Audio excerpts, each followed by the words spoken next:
उन्हाळ्याच्या ऋतूमध्ये ऊन वाढायला लागलं की हवा तापायला लागते आणि मग अंगाची लाही लाही व्हायला लागते. या उष्णतेचा परिणाम केवळ बाहेरच नाही तर आतमध्येही जाणवायला लागतो. सारखी तहान तहान होते आणि कितीही पाणी प्यायलं तरी तहान भागत नाही. भूक मंदावायला लागते, थकवा येतो. त्याचबरोबर डोळे दुखायला लागतात, डोकं दुखतं, कान ठणकतात, नाकातून रक्तस्राव होतो, तोंड येणं आणि पचनावर परिणाम होणं असे अनेक आजार या उष्णतेमुळे उद्भवतात. आता ह्या उष्णतेवर मात करण्यासाठी आपल्या प्राचीन शास्त्रांनी अनेक सोपे सोपे उपाय सांगितले.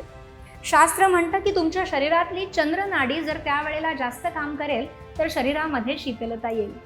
त्याचबरोबर साळीच्या लाह्या, धणे जिरे असे घरातले जिन्नस देखील आपली ही उष्णता कमी करू शकतात.